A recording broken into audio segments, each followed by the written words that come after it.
अध्यादेश रद्द करा। मराठ्यांचं ओबीसीकरण करणारा GR रद्द करा।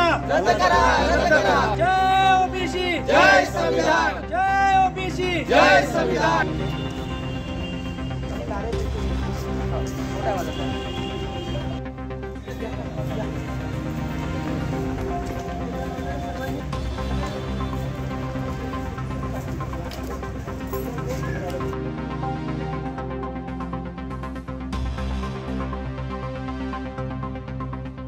2024ला सरकारने एक अधिसूचना काढली, ज्या अधिसूचनेच्या माध्यमातून मराठ्यांचं ओबीसीकरण करण्याचा प्रयत्न हा सरकारचा दिसतो आहे आणि यावरती 16 फरवरी 2024पर्यंत सरकारने हरकती मागवलेल्या आहेत आणि म्हणून ओबीसी सेवा संघाच्या माध्यमातून संपूर्ण महाराष्ट्रामध्ये अशा प्रकारच्या हरकती आम्ही पोस्टाच्या माध्यमातून सामाजिक न्याय विभाग मंत्रालय मुंबई या ठिकाणी आम्ही हे पाठवत आहोत आणि या माध्यमातून आम्ही सरकारला हे आव्हान करतो आहे की मराठ्यांचं ओबीसीकरण हे थांबवा।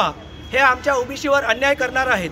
आधीच ओबीसींना 27% आरक्षण आहे, त्यामध्ये महाराष्ट्रामध्ये आपण पाहतो 19% रिझर्वेशन आहे आणि यामुळे आधीच ओबीसींच्या हिस्साचं मिळत नाही आणि त्यामुळे मराठ्यांचं ओबीसीकरण करून हे ओबीसींवरती अन्याय करण्याचा प्रयत्न करत आहे।